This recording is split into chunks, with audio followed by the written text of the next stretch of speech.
इस लोकसभा का चुनाव का नजारा ही कुछ और था।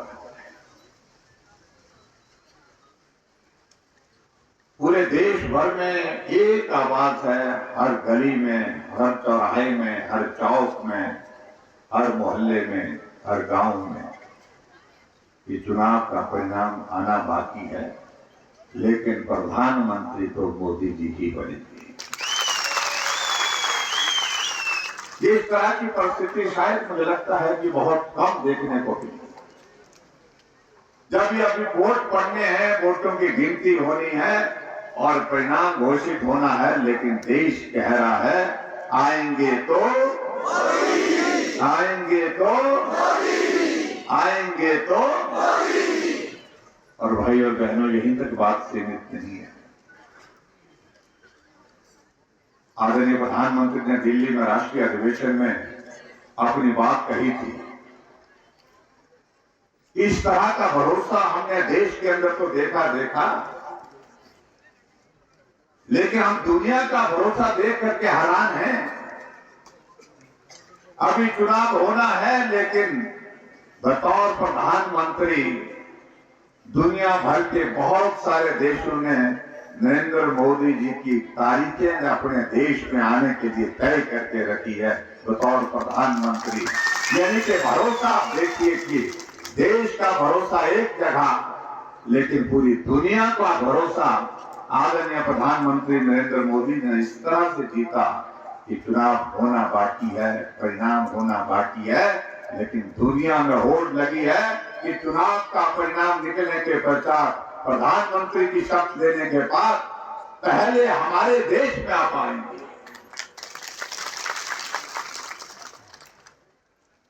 और उस पार्टी के हम कार्यकर्ता हैं।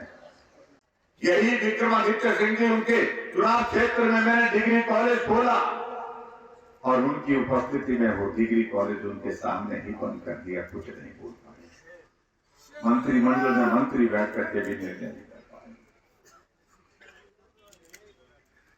ऐसी बहुत सारी चीजें हैं और मुझे इस बात को लेकर के भाई और बहनों के बहुत बुरा लगा। मैं मुख्यमंत्री के तौर पर हिमाचल प्रदेश में हर विधानसभा क्षेत्र में, और सुखू जी आप हिमाचल प्रदेश में अब घूम रहे हैं, आकर घूम रहे हैं। जब लोकसभा का चुनाव आए, मैं शुरू के 10 महीने में हिमाचल की 68 सीटों पर हमने दौरा किया और हिमाचल 68 सीटों पर दौरा ही नहीं किया, हमने हिमाचल के 68 सीटों पर विकास के कार्य किए।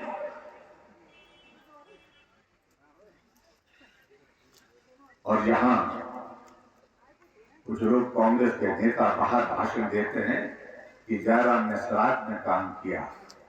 अरे आप तो पूरे प्रदेश भर में ताला लगा करके बैठे हैं और हमने हिमाचल प्रदेश में सराज विधानसभा क्षेत्र को, मेरा अपना विधानसभा क्षेत्र है, यहाँ को मैं विधायक हूँ, यहाँ भी काम किया, लेकिन हमने तो कांग्रेस के नेताओं के जो इलाके थे उनमें भी विकास कार्य किया।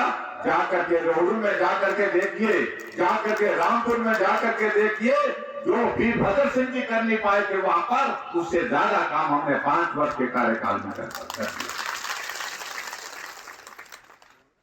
कोई विधानसभा क्षेत्र हिमाचल प्रदेश के ऐसा नहीं है जहां विकास नहीं हुआ है, और जहां पिछले 15 महीने से हर विधानसभा क्षेत्र में ताला लगा। कहते हैं कि त्रासदी आई और उससे बड़ा नुकसान हुआ।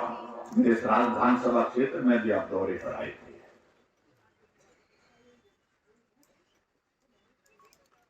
और क्या करके गए? सांसद महोदय घोषणा करके गई चुनाव में 50 लाख रुपए की, थोड़ा काल में 50 लाख रुपए की घोषणा करके गई। 50 कैसे आए वहां पर?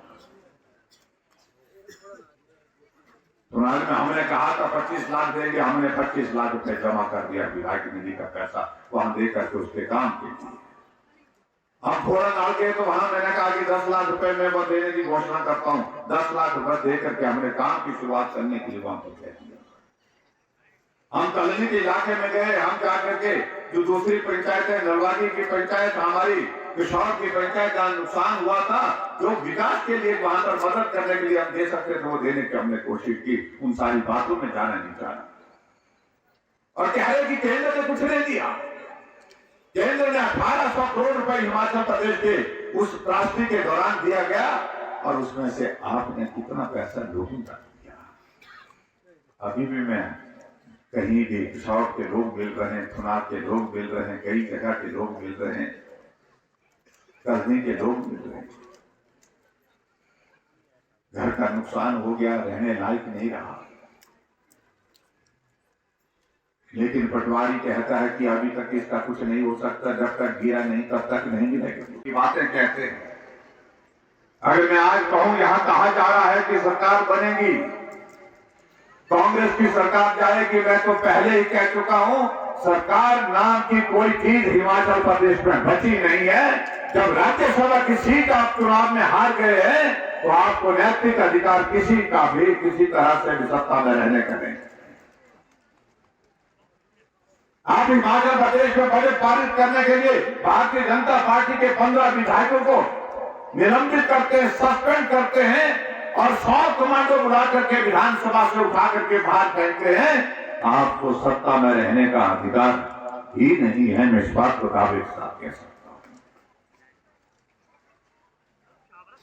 कह रहे हैं कि जयराम जल्दी है, जयराम को जल्दी है, मुझे जल्दी नहीं है भाई।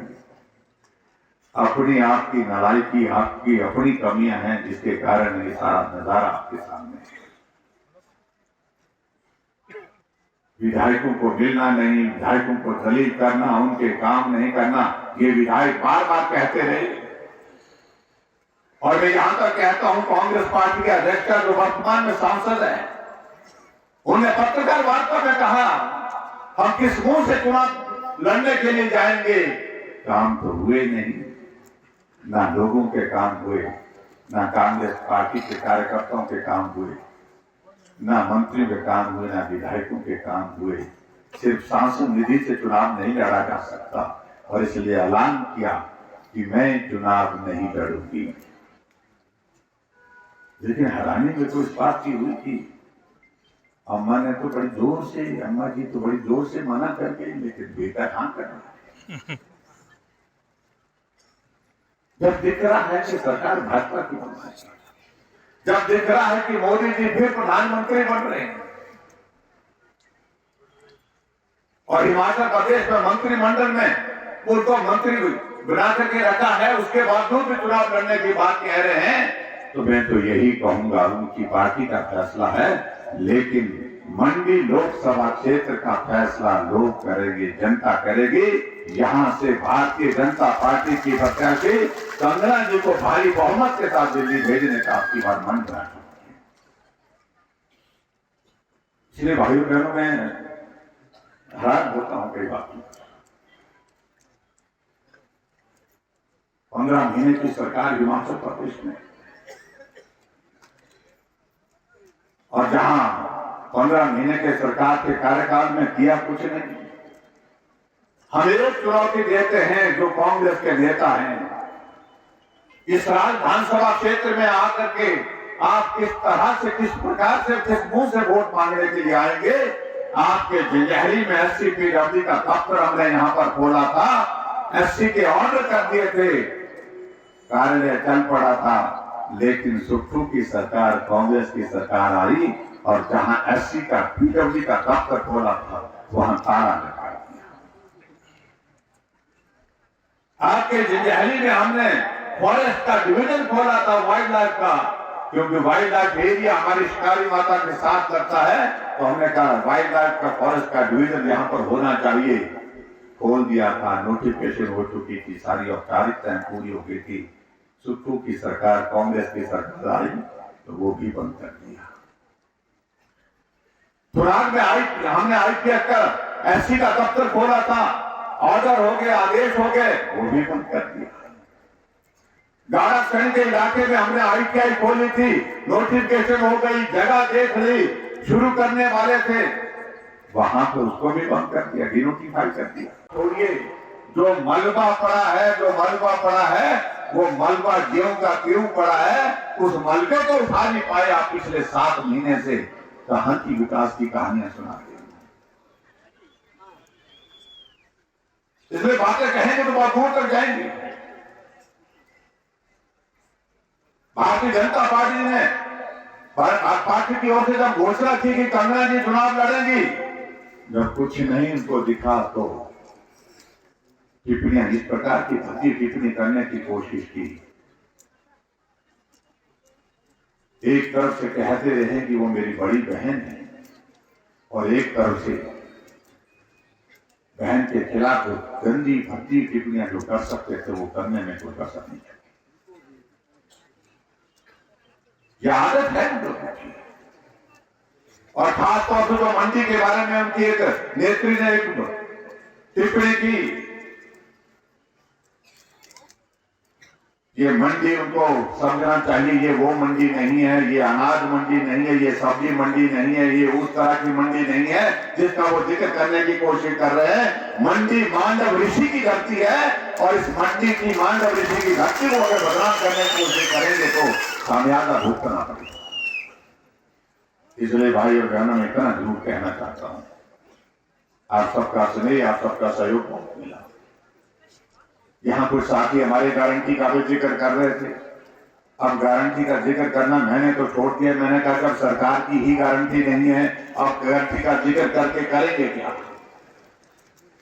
यहाँ माता बहनें बैठी है जिन्होंने बुलंद आवाज में जय श्री राम का नारा लगाया, भारत माता की जय का नारा लगाया। इनको कहा कि फार्म भरो, फार्म भरो, फार्म भरो। चाची है, नानी है, भूपे है, मौसी है, सब फार्म 1500 रुपए मिले। दिसंबर के महीने की जब इलेक्शन विधानसभा की, बस वोट बुकने दिसंबर 1500 रुपए थारे खाते हैं। कई कई भोली महिलाएं हमको फोन करने लगी, तो भाई साहब कुछ लग रही है बोलते तू 1500 मिलने सब चीज बहुत नहीं मिलने गया था। और मैं बधाई देना चाहता हूँ राज की बहनों को, माताओं बहनों को। एक नेता की गई नहीं सुनी तो नहीं सुनी, तुम्हें बड़ा 15 बड़ी फार्म हमने जो पकड़ी है, जो घाटी रैंक को घाटी पर, सीधी सी बात। और ऐसे 15 महीने में एक महिला को 1500 रुपए दिए।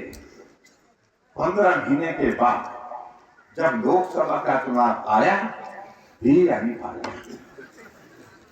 वही फार्म भरो। अब की बार तो माताओं बहनों ने तय किया है कि तुमने क्या फार्म भरना, हम ही तुम्हारा फार्म भरेंगे। ऐसा फार्म भरेंगे जिंदगी भर। कितनी बार कमेंट करेंगे आप? क्या समझ रखा कि हमारी माताओं बहनों को कि 1500 रुपए का लालच दे करके, प्रलोभन दे करके इनको हम हर बार वोट लेने के लिए, वोट देने के लिए बाध्य करेंगे? ये नहीं हो सकता है। स्वाभिमान के साथ हमारी माता बहनें पूरी हिमाचल प्रदेश पर खड़ी हैं। ये दौर बीत चुका, वो दौर बीत चुका है। अगर 1500 रुपए देने थे तो 15 महीने में क्या करते रहे? तुम सरकार में थे, सत्ता में। कोई जवाब इस बात का नहीं है। ये पैसा कहां से आ रहा है? सारा देश जो है ये जिस तरह से निराशाजनक था और पूरा विश्व जैसे हम पर हंसता था दोस्तों, 2014 का जैसे लगता है, वही आलम यहाँ अभी इस वक्त हिमाचल प्रदेश में देखने को मिल रहा है। सब लोग डर रहे हैं कि ऐसा जैसा हिमाचल में हो रहा है वैसा कहीं हमारे साथ न हो जाए, इसलिए थोड़ा सतर्क रहना। दोस्तों, हमें बहुत ही ये जो स्वर्णिम काल है देश का, ये जो अमृत काल है, हमें इसका हिस्सा बनना है। जिस मोदी जी ने हमें 80 करोड़ से ज्यादा लोगों को फ्री अनाज दे रहे हैं, हमारी बहनों की इज्जत जो है उन्होंने लाज रखी और हमें जो है वो शौचालय बना के दिए, 10 करोड़ से ज्यादा शौचालय बना के दिए। आज हर महिला हिमाचल में जो है वो धुएं से जूझती नहीं है, लकड़ियां चुनने नहीं जाती। बरसात में, सर्दी में जब वो लकड़ियां सीली हुई होती हैं तो बैठकर चूल्हे के सामने रोती नहीं है कि बच्चे को कैसे खाना बना के देगी, अब घर का कैसे काम करेगी। हर एक बहन के पास जो है अपना चूल्हा है। ये मोदी जी की ही सोच है। आज 50 करोड़ से ज्यादा अगर अकाउंट खुले हैं, उनमें किसान समिति से जैसे न जाने कितनी योजनाओं से 34 लाख करोड़ की राशि गई है, तो ये उन्हीं का ही काम है। निश्चय ही उनके इन कामों से ना कि पूरा देश, पूरा विश्व आज उनकी गारंटी का लोहा मानता है। आज अगर पूरे विश्व के नेता एक लाइन में खड़े होते हैं तो योग्यता लोकप्रियता के आधार में अगर किसी की सबसे ज्यादा परसेंटेज और पॉपुलैरिटी है तो वो हमारे नरेंद्र मोदी की है। एक तरफ तो ये भारतीय जनता पार्टी है, देखिए आज जहां तक नजर जा रही है वहां तक पूरा भगवा हो चुका है। सारे मेरे सनातनी भाई बहन, आप लोग निश्चय ही मुझसे ज्यादा जानते हैं, मुझसे ज्यादा सनातनी है, मुझसे ज्यादा मोदी प्रेमी है और मुझसे ज्यादा देश प्रेमी है। आपको कुछ बताने की जरूरत नहीं है, आप स्वयं ही समझते हैं कि ये चुनावों का हमारे लिए क्या महत्व है। दोस्तों, एक तरफ तो हमारे यशस्वी प्रधानमंत्री हैं जो आपके और मेरी तरह एक सामान्य परिवार से आते हैं, एक गरीब परिवार से आते हैं, तभी वो शायद महिलाओं की और बेटियों की और भाइयों की और किसानों की और हमारे बुजुर्गों की मजबूरियां समझते हैं कि क्या होता है जब आप अपने घर के गहने बेचते हैं, अपने इलाज के लिए या अपनी जमीनें बेचते हैं। उन्हें पता है वो पीड़ा क्या होती है, तभी उन्होंने हमारे बुजुर्गों के लिए, हमारे चाहे अमीर हो चाहे गरीब हो, चाहे धनवान हो चाहे निर्धन हो, चाहे जमीनों वाला हो चाहे दूध बेचता हो, कोई भी हमारा बुजुर्ग हो, सबके लिए जो है 5 लाख की राशि से का जो है इलाज वो करवा रहे हैं। और एक तरफ तो है बिगड़े हुए शहजादों की पार्टी दोस्तों, जो चांद पर आलू उगाना चाहते हैं और एक दिन इस्तीफा देते हैं और दूसरे दिन फिर उनकी वोट में जाकर बैठ जाते हैं। दोस्तों, एक तरफ हमारे जयराम ठाकुर जी की तरह नेता हैं जिनकी गरिमा और जिनके संस्कार और जिनके स्वभाव का सब लोहा मानते हैं। इतने सालों के लेकर अगर देखा जाए तो हमारे हिमाचल प्रदेश में सबसे आगे सीनियर और वरिष्ठ और एक्सपीरियंस नेता है।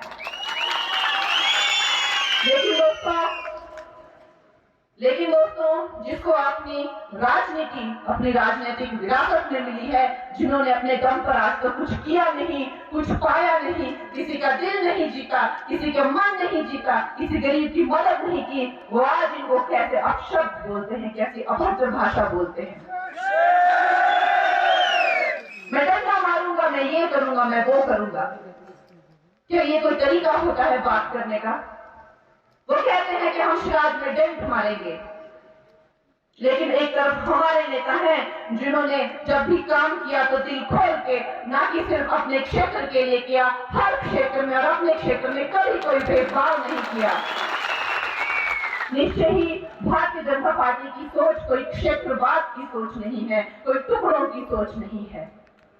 ये जो टुकड़ों की सोच है, यही कांग्रेस की जो है मूलधार सोच है। हम कभी टुकड़ों में सोच ही नहीं सकते।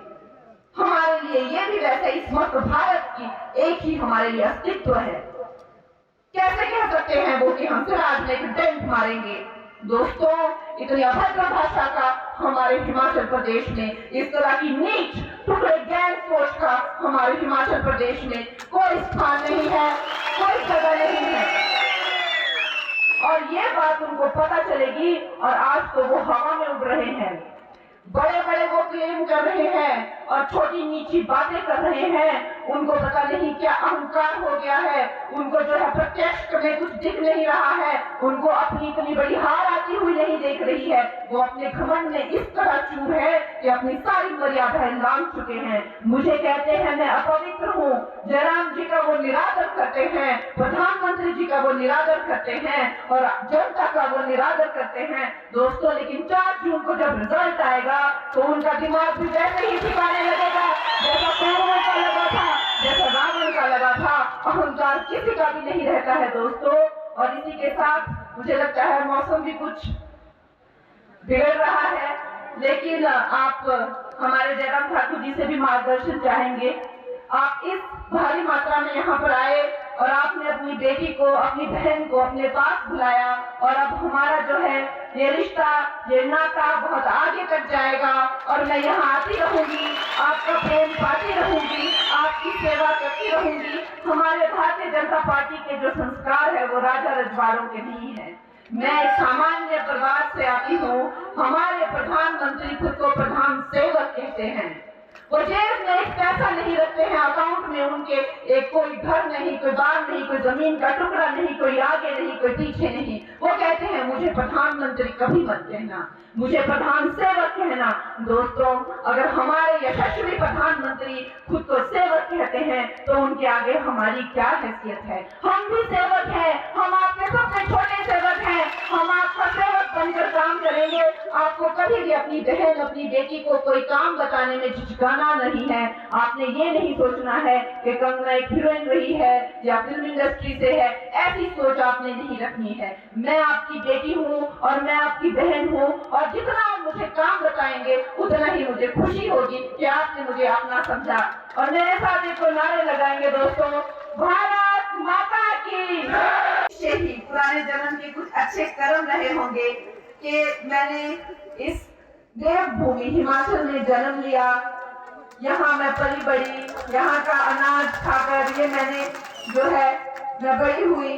और दोस्तों, उसके बाद जब बहुत छोटी उम्र में मुझे अपने काम के विषय में, अपनी नौकरी के लिए, अपने करियर के लिए यहाँ से बाहर जाना पड़ा, तो अब मेरे हिमाचल प्रदेश की जनता ने, उनके प्यार ने, उनके विश्वास ने, उनकी उम्मीदों ने मुझे आज यहाँ फिर से बुलाया है। और मैं जो यहाँ आपके सामने खड़ी हूँ, ये मेरे लिए बहुत ही भावुक ये समय है। और मेरा निश्चय ही ये सौभाग्य होगा कि भविष्य में अगर आप लोगों की मुझे सेवा करने का अवसर मिलेगा और आप लोगों की सेवा में अपना जीवन काल बिताने का हिमाचल की भूमि पर अगर मुझे अवसर मिलेगा, तो निश्चय ही ये मेरे अच्छे कर्मों का ही परिणाम होगा। दोस्तों, हमारे जो 2024 के चुनाव हैं, ये कोई साधारण चुनाव नहीं है। आप जानते हैं कि जिस तरह की दुर्गति अभी हिमाचल की हो रही है, कहीं ना कहीं हमें ये मानसिकता पूरे देश में हो गई है कि वो मोदी जी हैं, वो संभाल रहे हैं। लेकिन दोस्तों, आपने देखा कि हिमाचल में उसी हमारी जो सोच है उसके करते 68 सीटों में हमारे विधानसभा के चुनाव में मात्र 30-32 हजार वोटों से हमारी सरकार रह जाती है। और अब उन्होंने जो हिमाचल में एक भ्रष्टाचार और अन्याय की जो सरकार चलाई हुई है, आप जानते हैं कि सारा देश देखकर जो है वो हैरान है कि इतने झूठ, जैसा कि हमारे सिद्धार्थ जी ने बताया कि आपको एक पूरा 10 जो उनके वादे हैं वो बताए जाएंगे। महिलाओं को झूठ बोले 1500 रुपए देंगे, हमारे किसानों को झूठ बोले कि वो अपने उत्पाद का खुद प्राइस तय करेंगे, हमारी महिलाओं को, ग्रामीण महिलाओं को झूठ बोले कि दूध जो है हम 100 रुपए में लेंगे, हम मुफ्त इलाज करेंगे, हम हर विधानसभा में 4 स्कूल, ना जाने ऐसा कितने सारे झूठ उन्होंने बोले। हमारे हिमाचल प्रदेश की मासूम जनता को बहलाया, फुसलाया, भड़काया, और ये यहाँ पर इतना बड़ा दुर्भाग्य का ये काम हो गया। दोस्तों, जो लोग अब अपने आप को ही नहीं संभाल पा रहे हैं, खुद ही जो है लड़ मड़ के उन्होंने यहाँ पर इतनी आपत्तिजनक जो है वो स्थिति कर दी है कि ना कि सिर्फ लोकसभा के, जबकि विधानसभा के भी चुनाव अब फिर से हो रहे हैं। दोस्तों, इसी बात से डरकर हमें लगता है कि हमें इस तरह से इतने निष्ठा से ये काम करना चाहिए और इतने अलर्ट होकर, सतर्क होकर ये काम करना चाहिए कि कहीं भी ये नहीं सोचना चाहिए कि मोदी जी की बहुत पॉपुलैरिटी है और वो तो हो ही जाएगा या रह ही जाएगा या कर ही देंगे या खुद ब खुद हो ही जाएगा। दोस्तों, अगर आप देखें तो पिछले जो उपचुनाव थे उसमें भी कुछ ऐसा ही ट्रेंड देखने को मिला। बहुत ही छोटे मार्जिन से जो है हमारे ब्रिगेडियर साहब जो है वो रह गए, और यहाँ पर आपने देखा इतनी बड़ी आपत्ति आई, लेकिन कहीं भी जो एमपी हैं हमारी दिखी नहीं। और जो सड़कों की हालत है, क्योंकि अब मुझे बहुत सारी जगहों पर मैं हिमाचल के भ्रमण कर रही हूँ, और मैं और मेरे भाई जयराम जी अक्सर ये बात करते रहते हैं कि देखिए यहाँ पर जो मलबा पड़ा हुआ है, सड़कें जो हमारी सरकार ने बनाई थी आपत्ति के दौरान जो मलबा पड़ा हुआ है, इन लोगों से वो मलबा तक नहीं उठाया गया। ऐसी निकम्मी सरकार है, ऐसी बेकार सरकार है।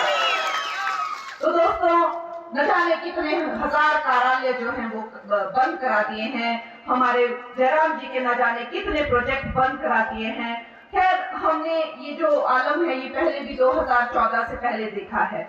हमें वो वक्त याद है जब हमारा भारत देश इसकी संस्कृति के लिए, इसके सनातन के लिए, इसके इतिहास के लिए, इसके शिष्टाचार के लिए नहीं, इसके भ्रष्टाचार के लिए जाना जाता था। ऐसा गरीब देश मैं भी सरकार घाट से आती हूँ, हमारे वहाँ भी बड़ी खड्डाइयाँ, छोटी छोटी खड्डाइयाँ, कने हम सब जानते हैं कि छोटी छोटी बातें होती है, खड्डे होती हैं। 2014 से पहले कहीं भी चलने के लायक नहीं था।